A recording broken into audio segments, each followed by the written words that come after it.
"Come for Christmas, Sophie. See how happy I am without you," Jason had said smugly. Christmas morning arrived.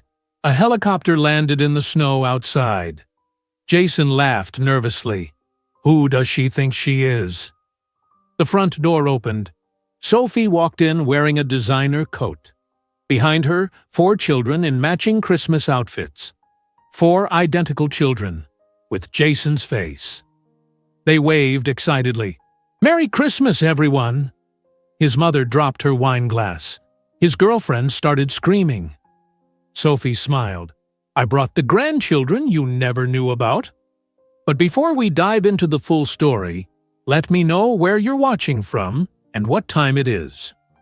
Now, subscribe to the channel, and let's get started. She is going to be so jealous when she sees this ring. Jason Miller stood in front of the bathroom mirror in his Stamford apartment. He held a small black box in his hand. Inside was a diamond engagement ring. The diamond was 2 carats. It cost him $12,000. Jason smiled at his reflection. "Who are you talking to?" Amanda Harris walked into the bathroom. She wore pink pajamas, and her blonde hair was in a messy bun. "Nobody, just thinking out loud." Jason put the ring box in his pocket quickly. Amanda laughed. "You are so weird sometimes." She kissed his cheek and walked to the kitchen. Jason followed her. Their apartment was modern and clean. Large windows showed the city outside. The apartment had 2 bedrooms, a living room, and a kitchen with granite countertops. Jason paid $2,500 per month for rent. Amanda opened the refrigerator and took out eggs and milk. "I cannot believe we are going to your parents' house tomorrow. I am so nervous." "Why are you nervous?" Jason sat at the kitchen table. "Because I want them to like me." Amanda cracked eggs into a bowl. "I want to make a good impression. What if your mom thinks I am not good enough for you? She will love you. Everyone loves you." Jason checked his phone. No new messages. "Are your sisters going to be there?" Amanda poured the eggs into a hot pan. "Yes. Jennifer and Kate will be there with their husbands and kids. It will be loud and chaotic like always." Amanda stirred the eggs. "What about that mystery guest you invited? You still have not told me who it is." Jason's jaw tightened. "Just an old friend. Nobody important." "Is it a woman?" Amanda turned to look at him. "Yeah, someone I knew a long time ago." "An ex-girlfriend?" "Kind of. We dated for a little while. It was not serious." Amanda brought 2 plates of scrambled eggs to the table. She sat across from Jason. "Why did you invite your ex-girlfriend to your parents' Christmas party?" "I told you. It was not serious. We lost touch, and she reached out a few months ago. I thought it would be nice to reconnect. That is all." Jason ate his eggs quickly. He did not like lying to Amanda, but he could not tell her the truth. Not yet. Later that morning, Jason drove to his office in downtown Stamford. He worked as a real estate agent for Miller and Associates. His desk was covered with papers and folders. Jason sold houses and apartments to people moving to Connecticut. He made good money. Last year, he earned $90,000 in commissions. Jason's co-worker David walked over to his desk. "Hey man, you ready for tomorrow?"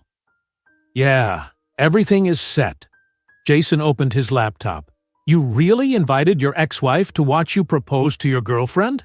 That is cold." David laughed. "Sophie needs to see that I moved on. She needs to see that I am happy without her." "Why do you care what she thinks? You guys got divorced like 4 years ago." Jason leaned back in his chair. "Because she was the one who left. She filed for divorce. She walked away like I was nothing. Now I want her to see what she gave up. What if she does not care? What if she moved on too?" She did not move on. I looked at her social media. She has no photos, no posts. She probably still works as a waitress somewhere. She is probably broke and alone. Jason felt satisfaction thinking about it. And you are going to propose to Amanda right in front of her? Right in front of everyone. My parents, my sisters, and Sophie. I want her to watch me put that ring on Amanda's finger. I want her to see that I am engaged to someone younger and prettier. I want her to know that she means nothing to me. Jason smiled. David shook his head. That is brutal, man. Remind me never to make you angry. That afternoon, Amanda went shopping at the Stamford Town Center Mall. She needed a new dress for the Christmas party. She wanted to look perfect for Jason's family. Amanda walked into 5 different stores. She tried on 12 dresses. Finally, she found a green dress that fit perfectly. The dress cost $140. Amanda used her credit card.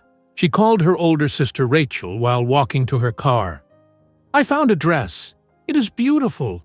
I think Jason's family will like it. You are overthinking this. They will love you because Jason loves you. Rachel's voice came through the phone speaker. I hope so. I really want this to go well. Jason is the best thing that ever happened to me. He is smart and successful and handsome. I am so lucky. Have you talked about marriage? Amanda smiled.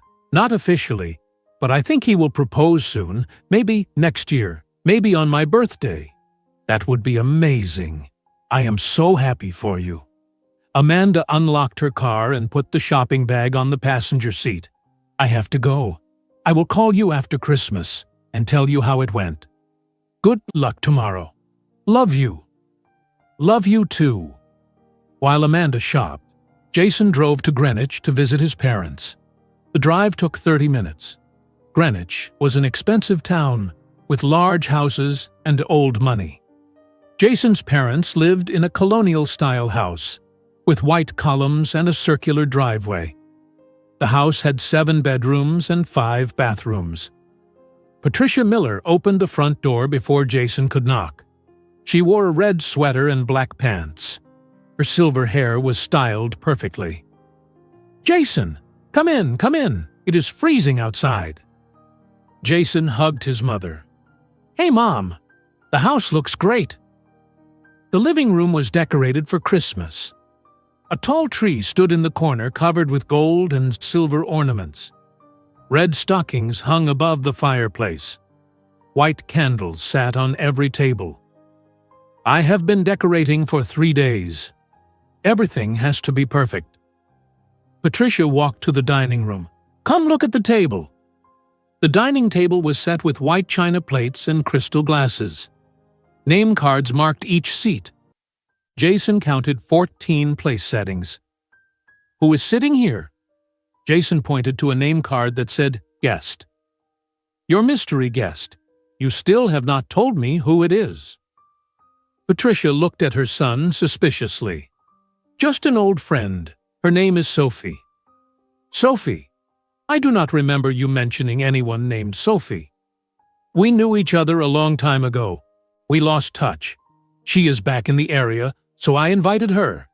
Is that okay? Jason's voice was casual, but his heart beat faster. Of course it is okay. Any friend of yours is welcome here. Patricia touched his arm. Are you bringing Amanda tomorrow? Yes, Amanda is coming. Good. I am excited to finally meet her. You have been dating for 2 years, and I have only seen photos. I know. I am sorry. We have both been busy with work. Patricia smiled. Well, tomorrow I finally get to meet the woman who made my son so happy. Jason left his parents' house at 4 p.m. He drove back to Stamford. He had one more errand to complete. Jason parked in front of a jewelry store called Diamond Gallery. He walked inside and told the clerk his name. The clerk brought out the black ring box. This is the ring you ordered last month. 2-carat diamond. Platinum band. Excellent choice, sir. The clerk opened the box. The diamond sparkled under the store lights. Jason imagined putting it on Amanda's finger. He imagined Sophie watching. He imagined the look on her face. "I will take it." Jason paid with his credit card, $12,000. The clerk put the ring box in a small silver bag. That evening, Jason took Amanda to an expensive Italian restaurant in downtown Stamford. The restaurant was called Bella Notte. They sat at a corner table with candles and white tablecloth. Amanda wore her new green dress. She looked beautiful. "This place is so fancy. What is the special occasion?" Amanda opened her menu. "I just wanted to take you somewhere nice. It is Christmas Eve. We should celebrate." They ordered pasta and wine. The restaurant was full of couples celebrating the holiday. Soft music played in the background. Jason barely touched his food. His leg bounced under the table nervously. "Are you okay? You seem distracted." Amanda reached across the table and held his hand. "I am fine. I am just thinking about tomorrow. Big family gathering. You know how it is." After dinner, the waiter cleared their plates. Jason took a deep breath. This was it, the moment he had been planning. Jason stood up and walked to Amanda's side of the table. He pulled the black ring box from his jacket pocket. He got down on one knee. Amanda's eyes went wide. Her hand covered her mouth.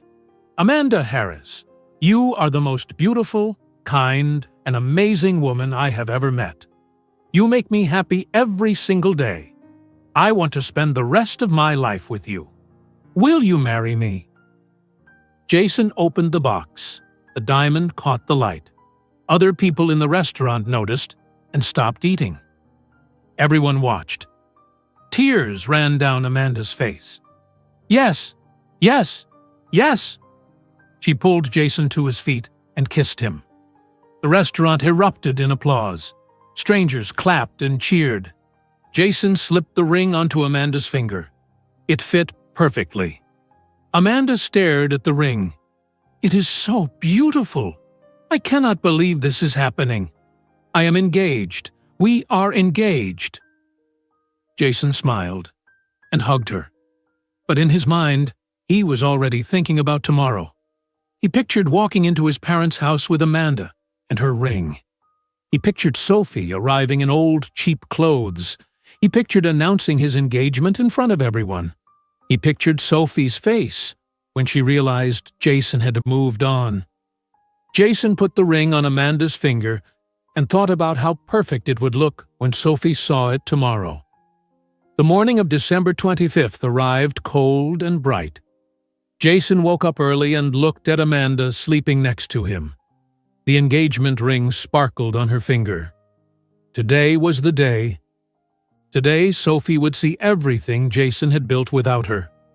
Amanda opened her eyes and smiled. "Merry Christmas." "Merry Christmas." Jason kissed her forehead. Amanda held up her hand and looked at the ring. "I still cannot believe we are engaged. I keep thinking I am going to wake up and it will be a dream. It is real. You are stuck with me now." They got dressed and packed a bag with Christmas gifts for Jason's family. Amanda wore her new green dress and matching heels. She stood in front of the mirror fixing her hair for the 5th time. "Do I look okay?" Amanda turned to Jason. "You look perfect. What if your mom does not like me? What if your dad thinks I am not smart enough? What if your sisters think I am boring?" Amanda's voice was nervous. "Stop worrying. They are going to love you. I promise." Jason checked his phone. Still, no message from Sophie. She said she would be there at 2 p.m. Jason hoped she would actually show up. They left the apartment at 9:30 a.m. The drive from Stamford to Greenwich took 40 minutes because of holiday traffic. Amanda practiced what she would say to Jason's parents. "Hello, Mrs. Miller. It is so nice to finally meet you. I have heard so many wonderful things about you." Amanda spoke to herself. "No, that sounds too formal. How about, 'Hi, thank you so much for inviting me to your beautiful home'?" Jason barely listened. He was thinking about Sophie. In his mind, he saw her arriving in an old coat and worn shoes. He saw her looking tired and sad. He saw her eyes fill with tears when he announced his engagement to Amanda. Jason smiled. "What are you smiling about?" Amanda looked at him. "Nothing, just happy." They arrived at the Miller house at 10:15 a.m. The large colonial house looked like a postcard. Wreaths hung on every window. White lights lined the roof. The circular driveway was already full of cars. Patricia opened the front door before they reached it. She wore a red dress and pearl necklace. Her silver hair was perfect as always. "Amanda! Welcome! Welcome!" Patricia pulled Amanda into a tight hug. "Thank you so much for having me, Mrs. Miller. Your home is beautiful." Amanda's voice shook slightly. "Please, call me Patricia. Come inside before you freeze." Robert Miller walked into the foyer. He was tall like Jason, with gray hair and sharp blue eyes. He wore a dark blue sweater and khaki pants. He shook Amanda's hand firmly. "Nice to meet you, Amanda. Jason talks about you all the time." "It is wonderful to meet you too, Mr. Miller. Call me Robert. No need to be formal. You are family now." Robert smiled warmly. Jason felt relief. His parents liked Amanda. That was good. Everything was going according to plan. A loud noise came from the driveway. 2 cars pulled up. Jennifer and Kate arrived with their families. Jennifer was Jason's oldest sister, and she was 35 years old with dark hair like Patricia. She had 2 children, a boy and a girl. Her husband, Mark, worked as a lawyer. Kate was 33 with lighter hair and 3 children, all boys. Her husband, Tom, owned a construction company. The children ran into the house shouting and laughing. They wore matching Christmas sweaters. They rushed to the living room where the Christmas tree stood tall and decorated. "Can we open presents now?" Jennifer's daughter, Emma, asked. She was 6 years old.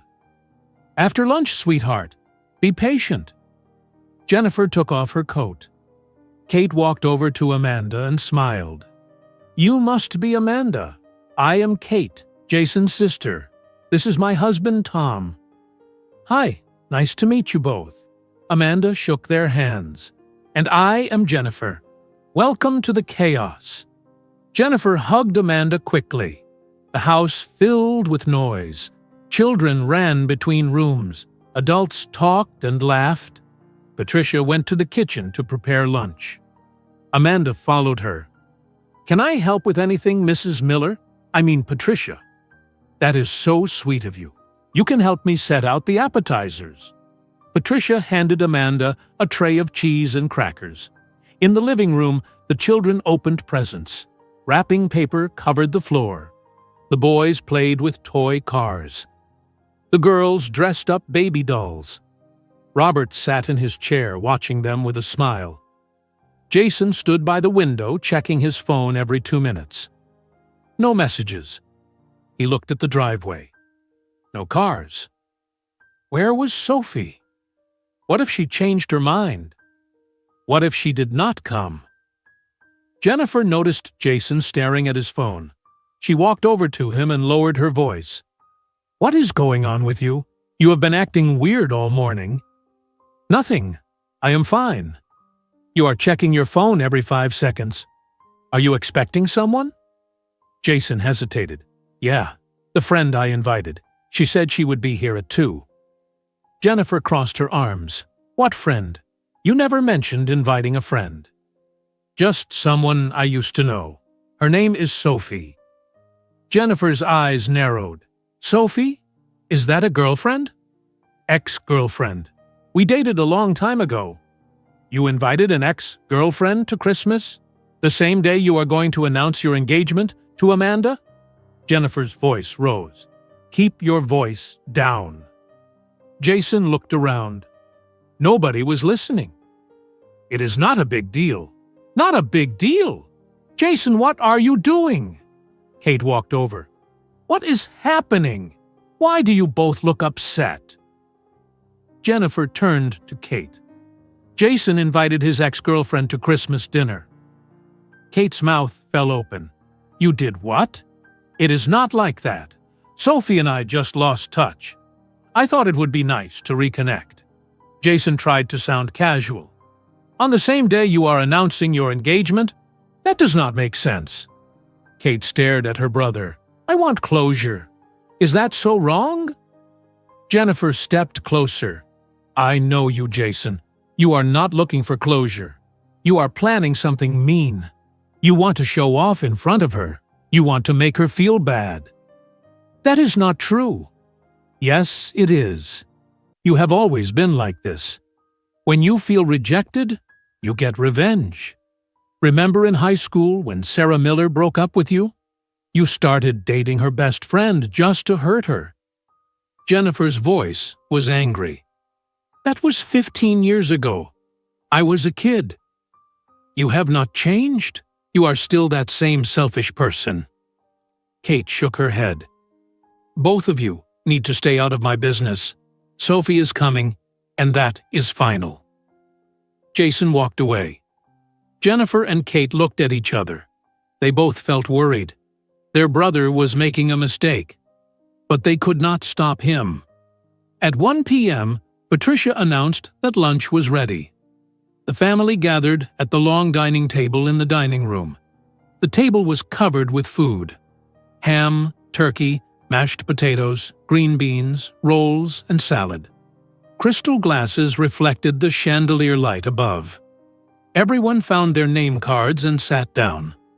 Jason sat near the head of the table next to his father. Amanda sat on his right side. To Jason's left was an empty chair, with a name card that said guest. Amanda looked at the empty chair. Is someone else coming? Yeah, an old friend. She should be here soon. Jason checked his watch. 1:15 p.m. Robert said grace, and everyone began eating. The children talked loudly.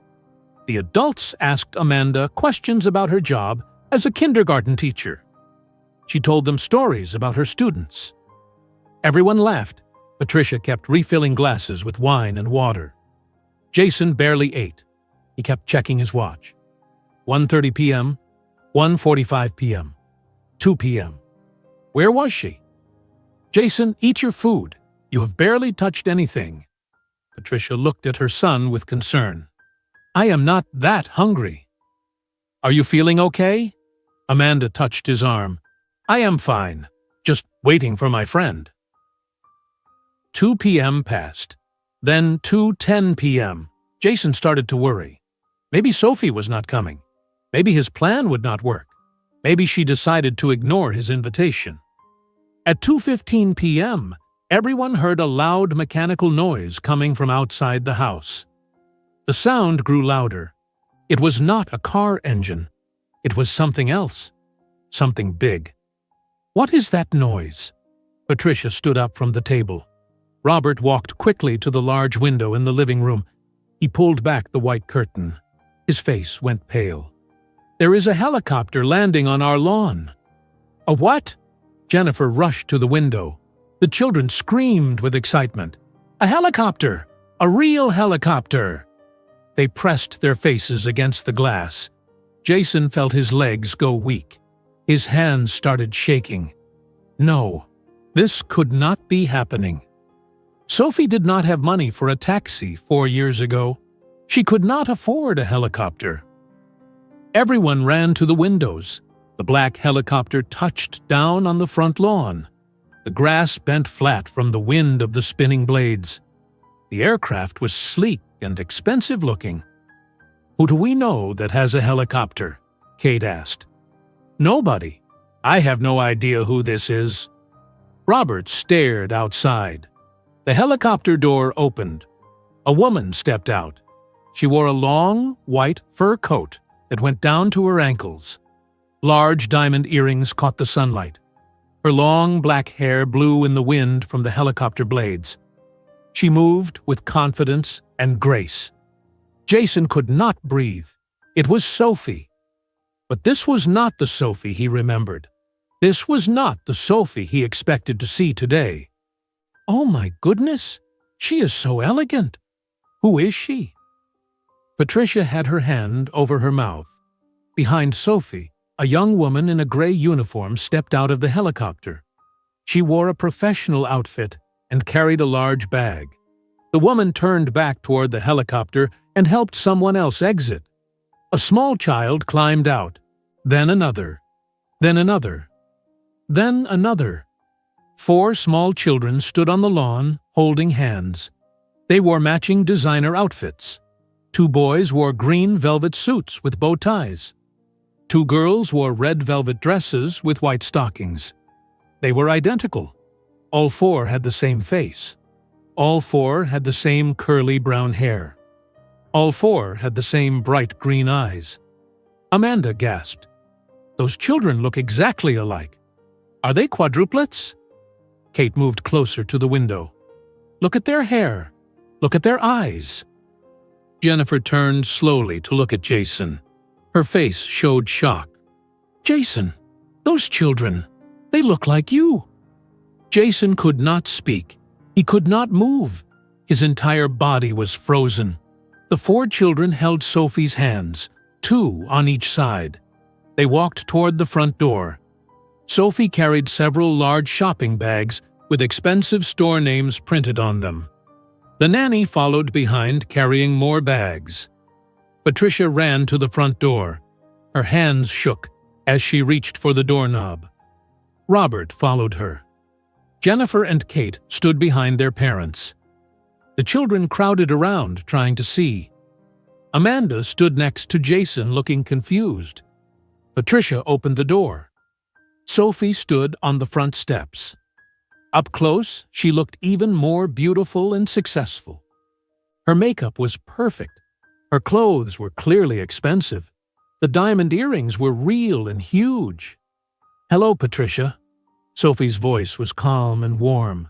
"Sophie? Is that you?" Patricia's voice trembled. "Yes. It has been a long time." Sophie smiled politely. Patricia looked down at the 4 small children. They stared up at her with big green eyes. They stood perfectly still, holding Sophie's hands. "Who are these children?" Patricia whispered. Sophie gently guided the children forward. "This is Robert Jr., Michael, Sarah, and Emma. They are 4 years old." Sophie paused. "They are your grandchildren." Patricia made a sound between a gasp and a sob. Her legs wobbled. Robert caught her arm to steady her. "What did you say?" Robert's voice was hard and demanding.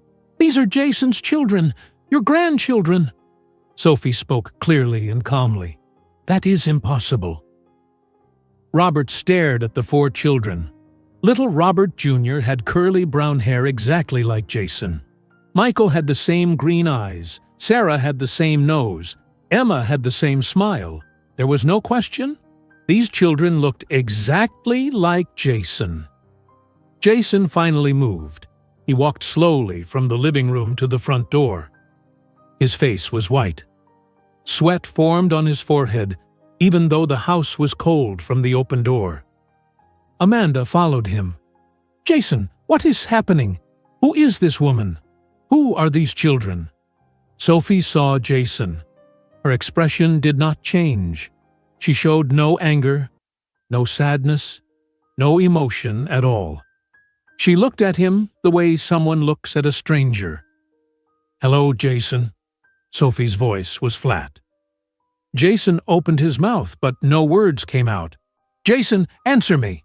What is going on?" Amanda's voice got louder. The 4 children stared at Jason. They had never seen him before. They did not know who he was. "Please come inside. It is freezing out here." Patricia finally found her voice. She stepped back to let Sophie and the children enter. Sophie walked into the house. The 4 children stayed close to her. The nanny followed and closed the door behind them. The warm air from inside the house met them. The children looked around with wide eyes. They had never seen a house decorated so beautifully for Christmas. The tall trees sparkled with lights. Stockings hung above the fireplace. Candles glowed on every surface. "Your home is lovely, Patricia." Sophie set down the shopping bags carefully. "Thank you." Patricia could not stop staring at the children. "Are they really Jason's children?" "Yes, they are." Sophie took off her white fur coat. Under it, she wore a black designer dress and a pearl necklace. Jennifer and Kate moved closer to see the children better. The quadruplets looked at all the strangers nervously. They pressed against Sophie's legs. "It is okay, babies. These are your family." Sophie stroked their hair gently. "Family?" Michael asked in a small voice. He was one of the boys. "Yes. This is your grandmother Patricia and your grandfather Robert. And those are your aunts Jennifer and Kate." Sophie pointed to each person. Emma, one of the girls, looked up at Patricia. "Are you our grandma?" Patricia's eyes filled with tears. She nodded. "Yes, sweetheart. I am your grandma. We never had a grandma before." Sarah, the other girl, spoke quietly. Patricia knelt down so she was at the children's level. "Well, you have one now. You have me and Grandpa Robert." Robert stood behind his wife. He looked at Jason with fury in his eyes. "Someone needs to explain what is happening right now." Jason finally found his voice. It came out weak and shaky. "I did not know. I swear I did not know about them." "You did not know you had 4 children?" Robert's voice was ice cold. Amanda stepped back from Jason. She looked at the 4 children again.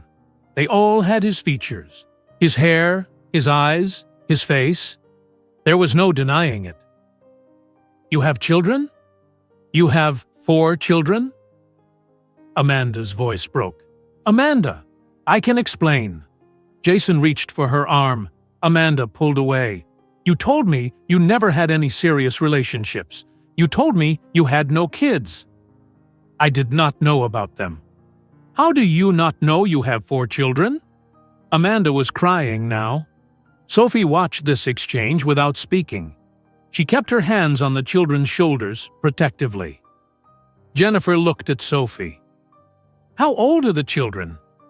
"They just turned 4 years old last month," Sophie answered. Kate did the math in her head. "Jason, you and Sophie got divorced 4 years ago." Jason said nothing. "Was Sophie pregnant when you divorced her?" Kate demanded. Jason's silence was his answer. Robert grabbed Jason's arm roughly. "Did you know she was pregnant?" "No. I swear, I did not know." Jason's voice was desperate. Sophie finally spoke. Her voice was calm but firm. "He is telling the truth about that. He did not know I was pregnant. I found out 2 weeks after the divorce was final." Everyone turned to look at her. Patricia stood up slowly, still staring at the 4 beautiful children. "Why did you not tell him?" Patricia asked softly. Sophie looked directly at Jason. Her dark eyes showed nothing. "I tried." Jason walked slowly upstairs and stood in the doorway of his old bedroom, watching his 4 children laugh with his mother. "What do you mean you tried?" Robert's voice filled the room. "How did you try?"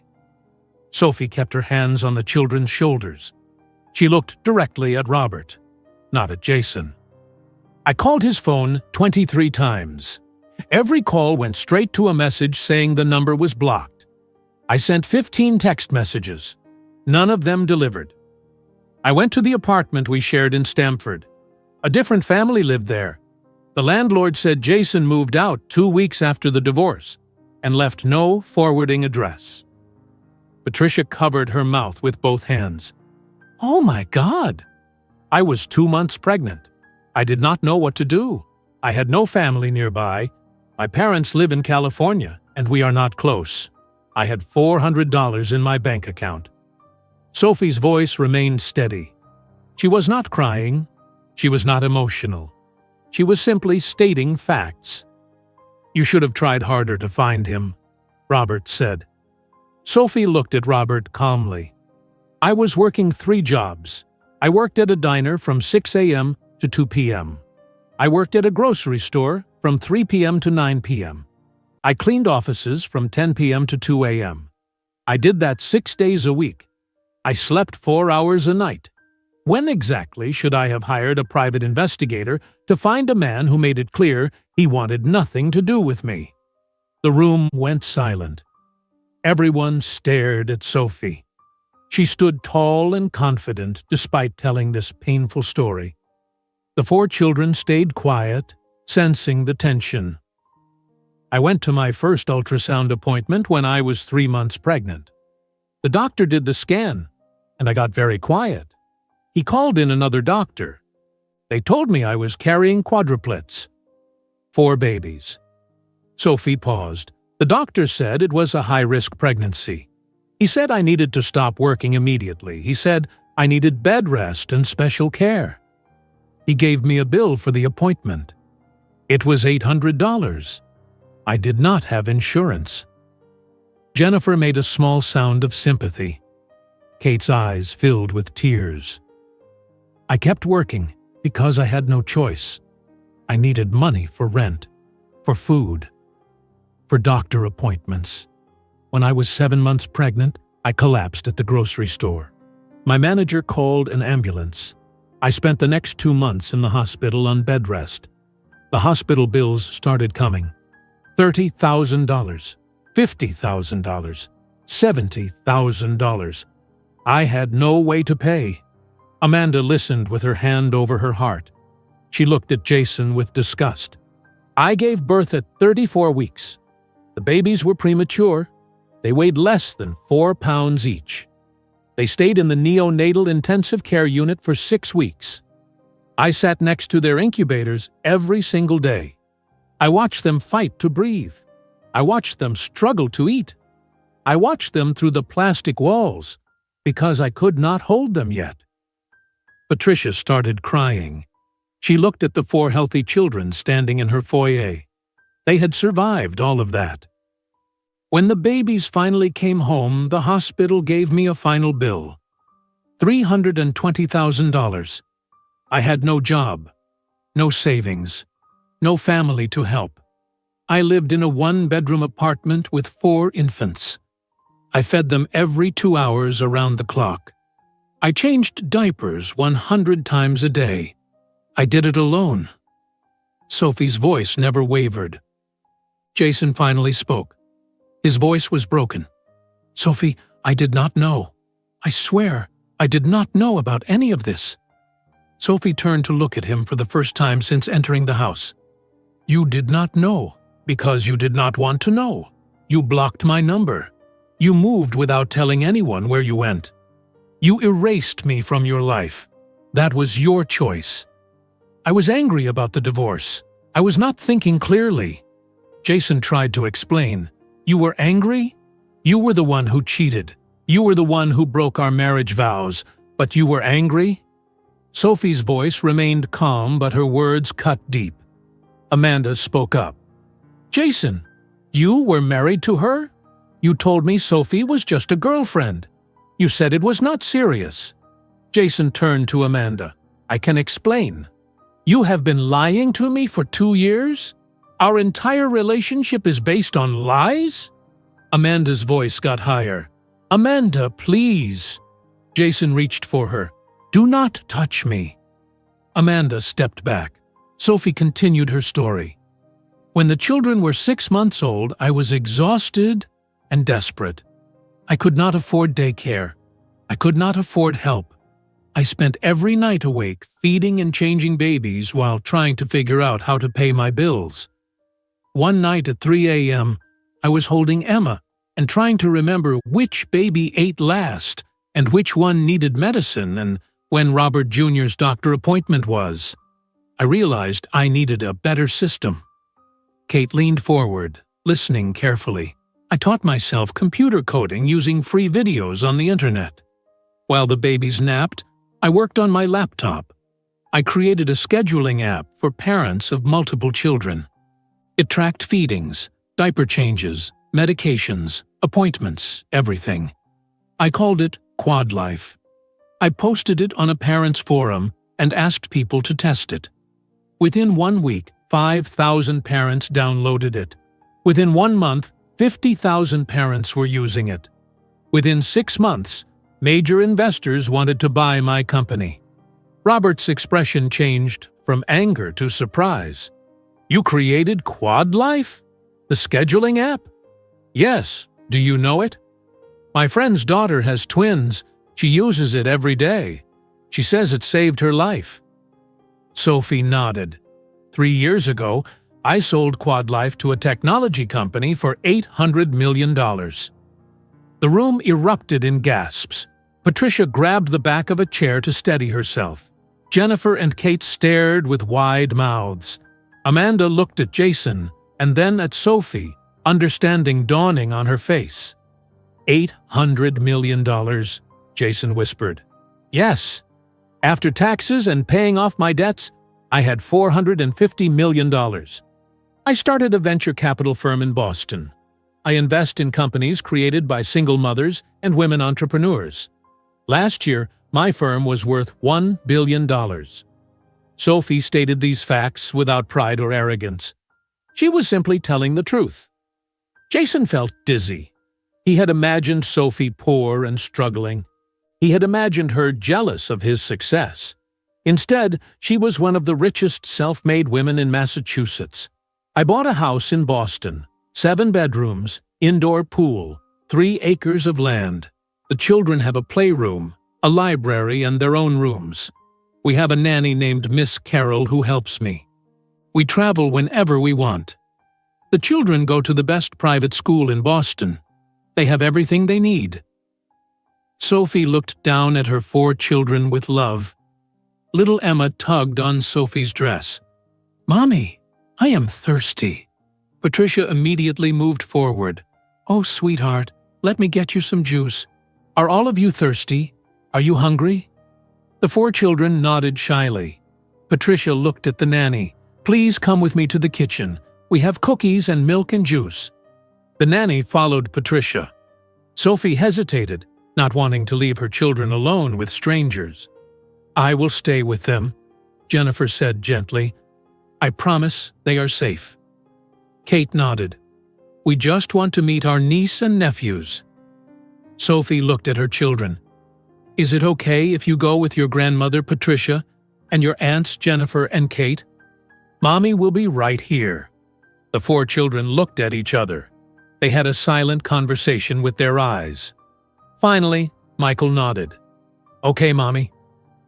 Patricia took the children's hands and led them toward the kitchen. Jennifer and Kate followed. The nanny went with them. The sound of small footsteps and Patricia's warm voice faded down the hallway. Now only Sophie, Jason, Robert, and Amanda remained in the foyer. Robert turned to Jason. His face was red with fury. "Are those children really yours?" "I do not know. I mean, they look like me, but I do not know for sure." Jason's voice shook. Sophie pulled her phone from her small black purse. She swiped the screen a few times and held it up. "These are certified DNA test results from Mass General Hospital in Boston. I had them done 3 months ago. Jason Miller is listed as the biological father of Robert Miller Jr., Michael Miller, Sarah Miller, and Emma Miller, with a 99.9% certainty." Robert took the phone and read the document carefully. His hands shook as he scrolled through the official laboratory letterhead and signatures. Amanda grabbed the phone from Robert. She read the document. She saw Jason's name. She saw the children's names. She saw the word father written over and over. Amanda's face crumpled. "You have 4 children. 4. And you never told me. You proposed to me last night knowing you have 4 children." Amanda's voice was barely above a whisper. "I did not know about them," Jason said desperately. "Stop lying," Amanda screamed. "You knew you were married. You knew you divorced her. You knew there was a chance she could have been pregnant. And you never checked. You never cared. You just blocked her number and ran away." Jason had no response. Amanda was right. Amanda pulled the engagement ring off her finger. She held it in her shaking hand. "I thought I knew you. I thought you were a good man. I was so wrong." "Amanda, please do not do this," Jason begged. Amanda threw the ring at Jason's face. It hit his cheek hard and bounced onto the marble floor. The diamond made a tinkling sound as it rolled away. "We are done. Do not call me. Do not come to my apartment. Do not ever speak to me again." Amanda grabbed her coat from the closet. She walked out the front door, slamming it behind her. Jason stood frozen. His cheek hurt where the ring hit him. His perfect plan had exploded. Everything was ruined. From the kitchen came the sound of children laughing. A small voice asked loudly, "Grandma, where is our daddy?" Jason heard the small voice from the kitchen. His body went cold. He could not move. He could not breathe. Robert looked at his son with hard eyes. "Go answer your child's question." "I do not know what to say to them." Jason's voice cracked. "You figure it out, right now." Robert pointed toward the kitchen. Sophie walked past Jason without looking at him. She went to the kitchen where her children were. Jason followed on shaking legs. Robert came behind him. The kitchen was large with white cabinets and marble countertops. Patricia had set out 4 small glasses of apple juice. A plate of chocolate chip cookies sat in the middle of the kitchen table. The 4 children sat on tall chairs with their feet dangling. They each held a cookie. Jennifer and Kate stood nearby, smiling at them. The quadruplets looked up when Sophie entered. Their faces relaxed when they saw their mother. Emma held out her cookie. "Mommy, look! Grandma gave us cookies." "I see that, baby. Is it good?" Sophie stroked Emma's hair. "Very good." Emma took a big bite. Patricia stood at the counter, arranging more cookies on a plate. Her hands were still shaking slightly. She kept glancing at the children with tears in her eyes. Michael, one of the boys, saw Jason standing in the doorway. He pointed with his small finger. "Mommy, who is that tall man?" The entire kitchen went silent. All 4 children turned to look at Jason. Their green eyes stared at him with curiosity. Sophie took a deep breath. She walked over to her children and knelt down so she was at their level. She spoke gently. "Remember how we talked about your daddy? How I told you he was lost but might come back someday?" 4 small heads nodded. "That man is your daddy. His name is Jason."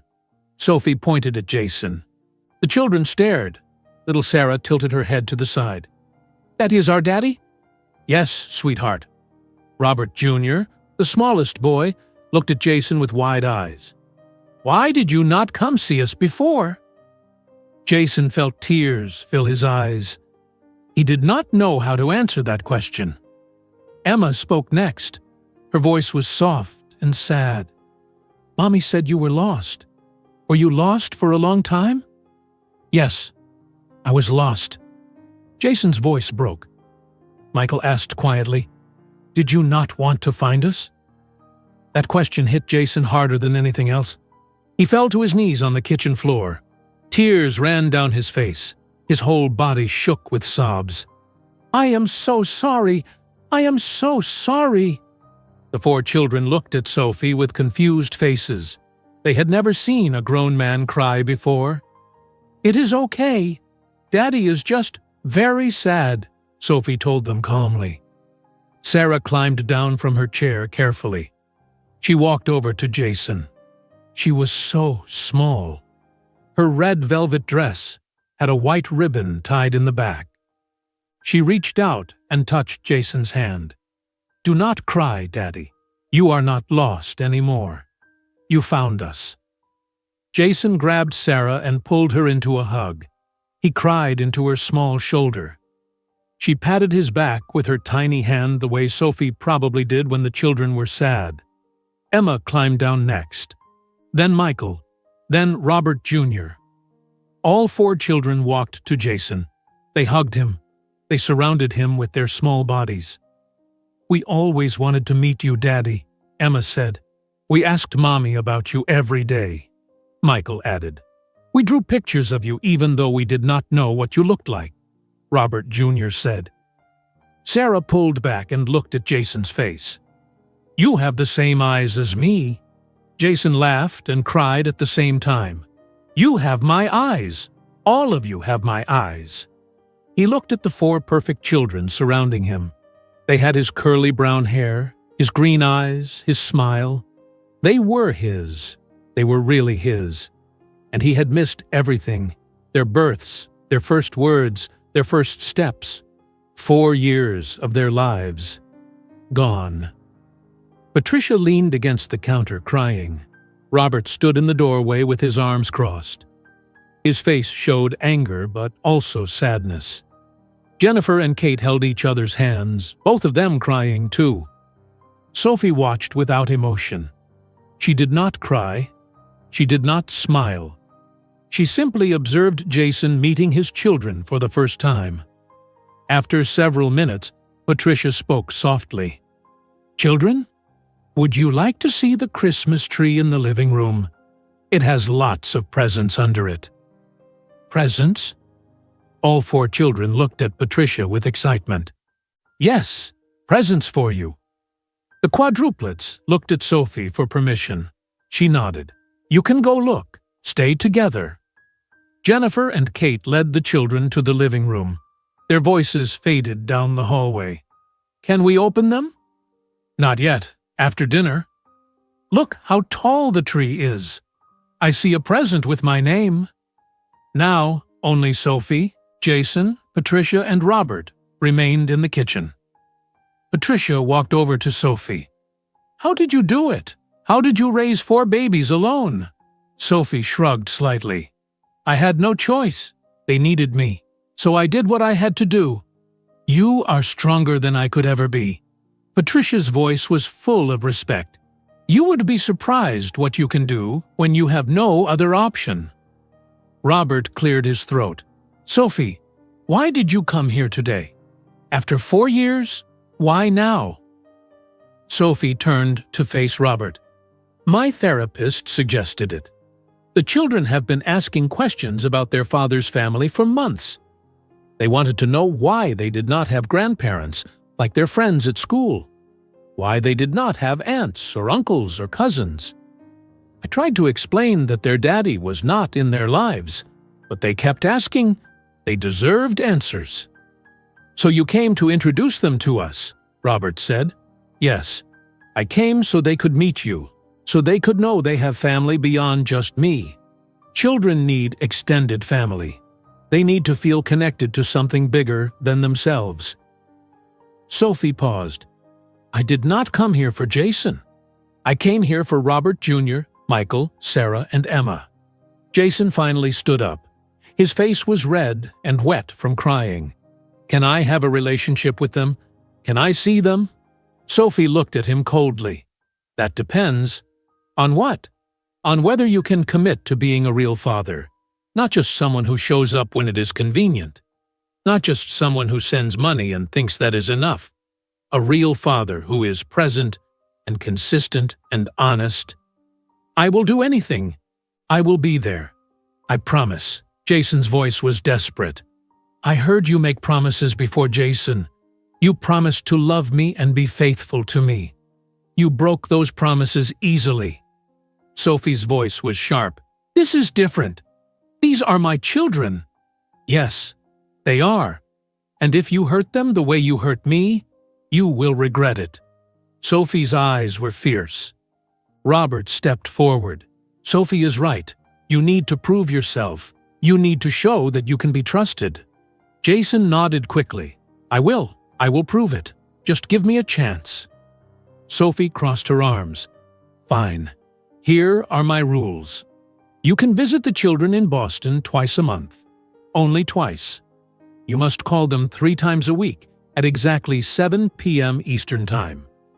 You must attend their school events when invited. You must pay child support for the past 4 years and all future years. Most importantly, you must be consistent. If you miss one visit without a serious emergency, you lose access to the children permanently. That is fair. I agree to everything, Jason said. I am not finished. Sophie held up her hand. You must also go to therapy. You need to understand why you abandoned your responsibilities. You need to work on yourself before you can be a good father to them. Okay, I will start therapy. And you must be honest with the children. When they ask why you were not there for 4 years, you tell them the truth. You do not lie. You do not make excuses. You tell them you made terrible mistakes and you are trying to fix them now. Jason swallowed hard. I will be honest. Robert spoke up. I have one more condition. You must pay Sophie back for all the medical bills she paid alone. $320,000. Jason's eyes went wide. I do not have that much money saved. Then you take out a loan. You sell your car. You do whatever it takes. Sophie should not have paid those bills alone. Those were your children in that hospital. Robert's voice was steel. Sophie held up her hand. I do not need his money. I have more than enough. This is not about need. This is about responsibility. Those bills were his responsibility. Robert looked at Jason. You will pay her back. Every dollar. Jason nodded. I will. It might take me some time, but I will pay her back. From the living room came the sound of children laughing and playing. Patricia looked toward the sound with a soft smile. Can they visit us? Can we see them? Sophie's face softened slightly when she looked at Patricia. Yes, you can visit them in Boston whenever you want. You can call them. You can video chat with them. They would love to know their grandparents. Thank you. Patricia started crying again. Thank you for bringing them here today. I did not do it for you. I did it for them. But I can see you genuinely care about them. That matters to me. Sophie's voice was warmer now. Robert walked to the study door and opened it. Jason, come with me. We need to talk privately. Jason followed his father into the study. Robert closed the door behind them with a firm click. The study was quiet and dark. Robert walked to his desk and turned on a lamp. The light cast shadows on the walls. Bookshelves lined the room from floor to ceiling. Robert sat in his leather chair and pointed to the chair across from him. Sit down. Jason sat. He felt small in front of his father. He felt like a child being punished. Robert opened a drawer and pulled out a folder. He set it on the desk. Before we talk, I want you to look at something. Jason leaned forward. Robert opened the folder. Inside were printed photographs. The first photo showed 4 tiny babies in incubators. They were so small. Their skin looked fragile. Wires and tubes connected them to machines.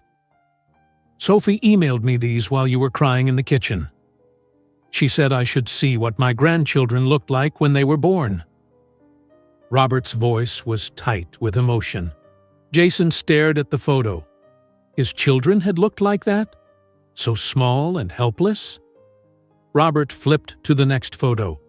It showed Sophie sitting in a hospital chair between 4 incubators. She looked exhausted. Her hair was messy. Dark circles shadowed her eyes. She wore a hospital gown. She was alone. No family. No friends. No husband. She sat there alone for 6 weeks, every single day. While you were doing what? Partying? Dating? Robert's hands shook as he flipped to another photo. This photo showed the babies at 6 months old. They sat in bouncy seats in a tiny apartment. Sophie sat on the floor between them holding bottles. She was feeding 2 babies at once. The apartment behind her was clean but clearly cheap. The furniture looked old.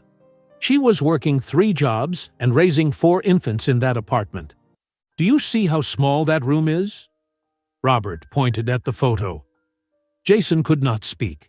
His throat was too tight. Robert showed him more photos. The babies learning to crawl. The babies taking first steps while holding Sophie's hands. Their first birthday with a small homemade cake. Sophie was in every single photo. She was always alone with the children. No one else was there to help. These children needed a father. They needed you. And where were you? Robert slammed the folder shut. I did not know, Jason whispered. You did not know because you did not care to know. You blocked her number. You moved away. You made sure she could never find you. Robert stood up and walked to the window. I raised you better than this. I taught you about responsibility, about honor, about doing what is right even when it is hard. I know, I failed. Yes, you did. You failed as a husband. You failed as a father. You failed as a man. Robert turned to look at his son. But you have one chance to change that. One chance. Do you understand? Jason nodded. If you miss even one phone call with those children, you are done. If you skip even one visit, you are done. If you lie to them or hurt them, you are done. And if you are done with them, you are done with this family too. Your mother and I will continue our relationship with Sophie and the children. But you will not be welcome here anymore. Robert's voice was final. I understand. I hope you do, because those 4 children deserve better than what you have given them so far. Robert opened the study door. Now go spend time with your children. Actually be their father for once. Jason left the study. His legs felt weak. He walked toward the living room where he could hear children's voices. Sophie stood in the hallway. She must have been waiting for him. Jason, before you go in there, I need to tell you something. What? I hired a private investigator 6 months ago. His name is Thomas Chen. I paid him $5,000 to find you. Sophie pulled out her phone and showed Jason a report. He found you in 3 days. 3 days.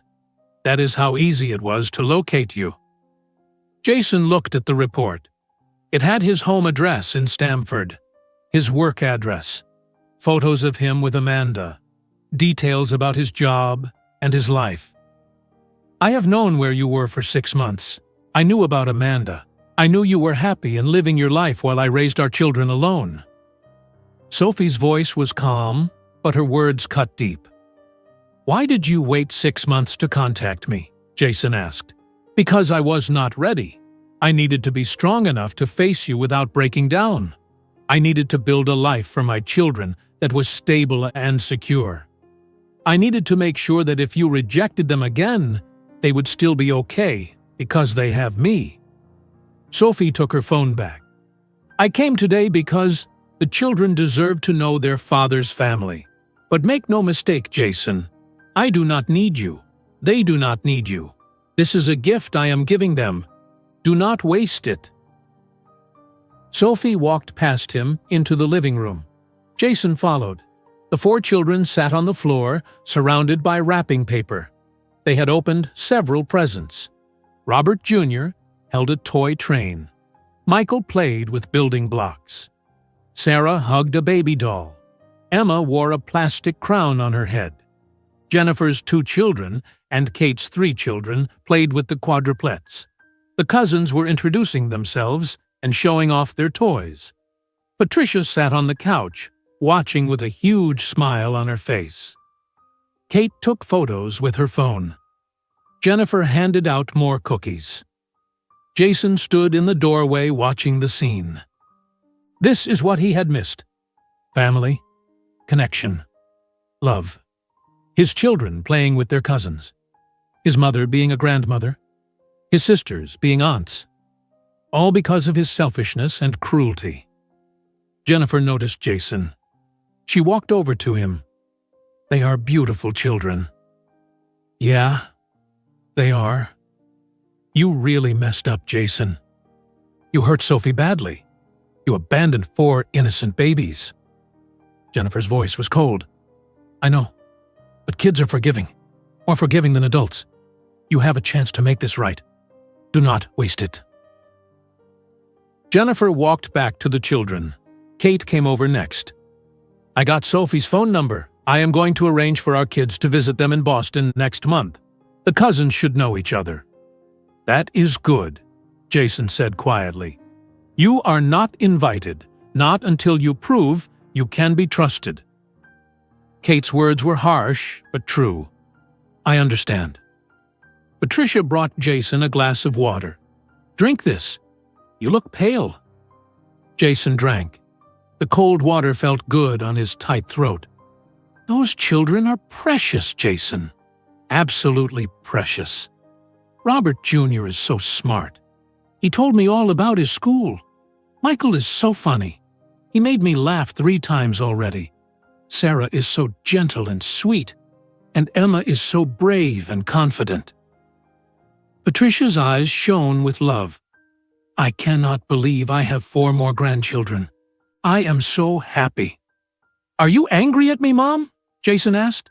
Patricia's smile faded. Yes, I am very angry and disappointed and sad.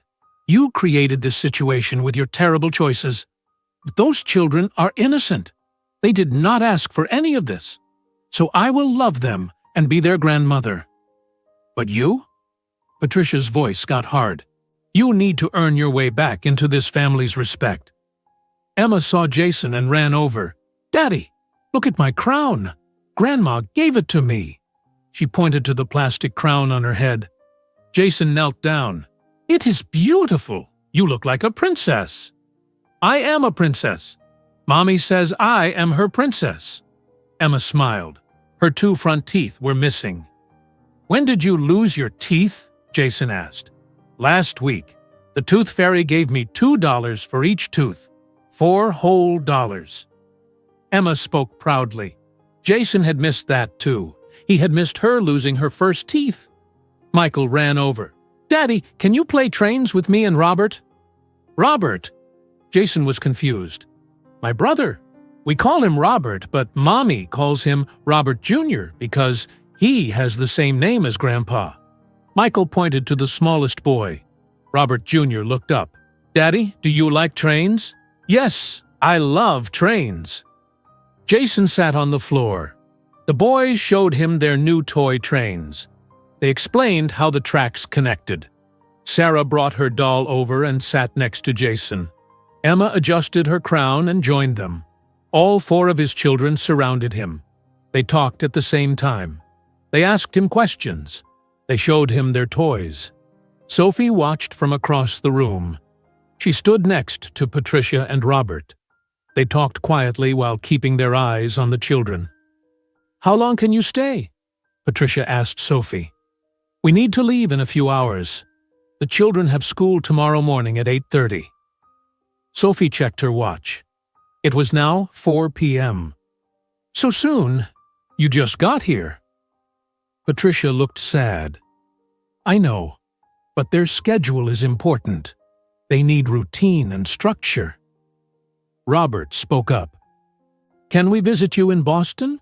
Can we see where you live and where the children go to school? Sophie smiled slightly. It was the first real smile she had shown since arriving. Yes, you are welcome anytime. I will give you my address before I leave. Call me and we can arrange a visit. What about us? Kate asked. She had walked over with Jennifer. Can our kids visit? Absolutely. The children would love to have playdates with their cousins. Sophie pulled out her phone. Give me your numbers and email addresses. We can coordinate schedules. Jennifer and Kate quickly gave Sophie their information. They started talking about potential visit dates and activities the children could do together. Jason watched his sisters and parents connect with Sophie. They liked her. They respected her. She was nothing like the woman Jason remembered from their marriage. That Sophie had been quiet and unsure of herself. This Sophie was confident and strong. Success and motherhood had changed her. Emma tugged on Jason's sleeve. Daddy, can we see your room? Mommy said you grew up in this house. Do you have toys in your room? Jason looked at Sophie for permission. She nodded once. Jason stood up. Yes, let me show you my old room. It is upstairs. All four children jumped up excitedly. Can we go? Can we see? They ran toward the stairs. Patricia hurried after them. Slow down, babies. Hold the railing. Jennifer entered the study and told Sophie, Robert, and Jason that the children were asking if they could see their daddy's childhood bedroom. Sophie followed Jennifer out of the study. The four children were already climbing the stairs carefully. Patricia held Emma's hand. Robert Jr. and Michael raced ahead. Sarah walked slowly, looking at the family portraits on the wall. Is that you, Daddy? Sarah pointed to a photo of Jason as a young boy. Jason looked at the picture. He was maybe 7 years old in the photo. He wore a baseball uniform and held a trophy. Yes, that was me a long time ago. You look the same, just smaller. Sarah smiled. They reached the second floor. Jason's old bedroom was at the end of the hallway. The door was closed. Jason had not been in this room for years. His parents kept it exactly as it was when he moved out. Jason opened the door. The room smelled dusty. Sunlight came through the window, showing floating dust particles. The walls were still painted dark blue. Posters of basketball players covered one wall. A shelf held trophies from high school sports. The bed had a plaid comforter. A desk sat in the corner with old textbooks still stacked on it. The four children ran inside with wide eyes. They had never seen their father's childhood room before. Wow! Look at all these trophies! Michael ran to the shelf. He counted them out loud. 1, 2, 3, 4, 5, 6, 7. Daddy, you have 7 trophies. What are they for? Robert Jr. asked. Basketball mostly. I played basketball in high school. Jason picked up one trophy and showed them. It said, Greenwich High School Most Valuable Player 2005. What is basketball? Emma asked. Jason realized his children did not know anything about his life. They did not know what sports he played, what foods he liked, what made him laugh. They were strangers to him and he was a stranger to them. Basketball is a game where you throw a ball through a hoop. Maybe I can teach you sometime, Jason said. Yes, teach us! All four children shouted at once. Sarah walked to the desk. She found a photo album buried under old papers. What is this? Patricia took the album from Sarah's hands. Oh my goodness! I forgot this was in here. This is an album of Jason's baby photos. Can we see? The children crowded around Patricia. Patricia sat on Jason's old bed. The four children climbed up next to her. Sophie stood in the doorway watching carefully. Jason stood near the window feeling awkward. Patricia opened the album. The first page showed Jason as a newborn baby in the hospital. Patricia was much younger, holding him with a huge smile. That is baby daddy, Emma pointed. Yes, Jason was born on March 15th, 1992. He weighed 8 pounds and 3 ounces. Patricia turned to her page. This is him at 1 month old. The children looked at each photo carefully. Jason as a baby. Jason learning to walk. Jason's first birthday party with cake all over his face. Jason starting kindergarten with a backpack bigger than his body. Daddy looks like me, Robert Jr. said. We have the same hair. Patricia looked at Robert Jr. closely. You do have the same hair. The same eyes, too. You look exactly like Jason did at your age. Michael pointed to a photo of Jason at age 4. That is how old we are. 4 years old. That is right. You are all 4 years old, just like Daddy was in that picture. Patricia hugged Michael. The children kept looking through the album. They saw photos of Jason with his sisters Jennifer and Kate when they were young. Jason at the beach. Jason at his middle school graduation. Jason playing basketball in his high school uniform. "Tell us stories about Daddy," Sarah said to Patricia. Patricia smiled. "Well, when Jason was 5 years old, he decided he wanted to fly. He tied a bedsheet around his neck, like a cape, and jumped off the porch stairs. He broke his arm, and we had to take him to the hospital." The children gasped. "Did it hurt?" Emma asked. "Very much. He cried for an hour, but the doctor gave him a cast, and all his friends signed it, with markers." Patricia laughed at the memory. She told them more stories, about the time Jason got lost at the grocery store and the manager found him eating cookies in aisle 7, about the time he brought a frog home from school and it escaped in the house, about his first basketball game where he scored 0 points, but was still so proud. The children listened with complete attention. They were learning about their father through Patricia's stories. They were connecting pieces of who he was. Sophie watched from the doorway. Her face showed no emotion, but her eyes were sad. These were moments her children should have had with their father all along. Birthday parties, bedtime stories, family memories. Instead, they were learning about him through old photos and his mother's stories. After 30 minutes, Jennifer came upstairs. She knocked on the open door. "Sophie, can I talk to you for a minute, privately?" Sophie nodded. She followed Jennifer to an empty guest bedroom across the hall. Jennifer closed the door. "I want to apologize on behalf of my whole family. What Jason did was unforgivable. If I had known about you and the children, I would have found you. I would have helped. Thank you.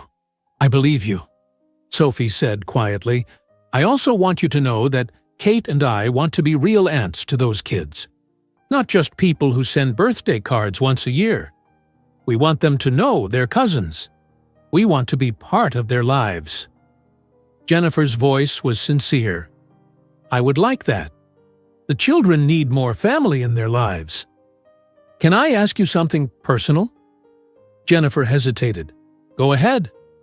Why did you really come today? Was it just for the children? Or did you want Jason to see how successful you became?" Jennifer asked gently. Sophie thought about the question. 6 months ago, when my investigator found Jason, I was angry. I wanted him to see what he missed. I wanted him to feel regret. But my therapist helped me understand that revenge does not heal anything. So I let go of that anger. I came today only for my children. They deserved to meet their family. Jason's reaction does not matter to me anymore. You are stronger than anyone I have ever met, Jennifer said with admiration. I had to be strong. My children needed me to be. Sophie paused. Can I ask you something? Of course. Do you think Jason can change? Do you think he can actually be a good father? Sophie's voice was uncertain for the first time all day. Jennifer sighed.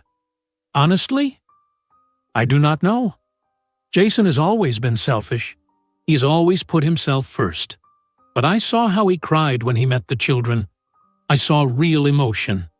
Maybe becoming a father will change him. Or maybe he will disappoint them the way he disappointed you.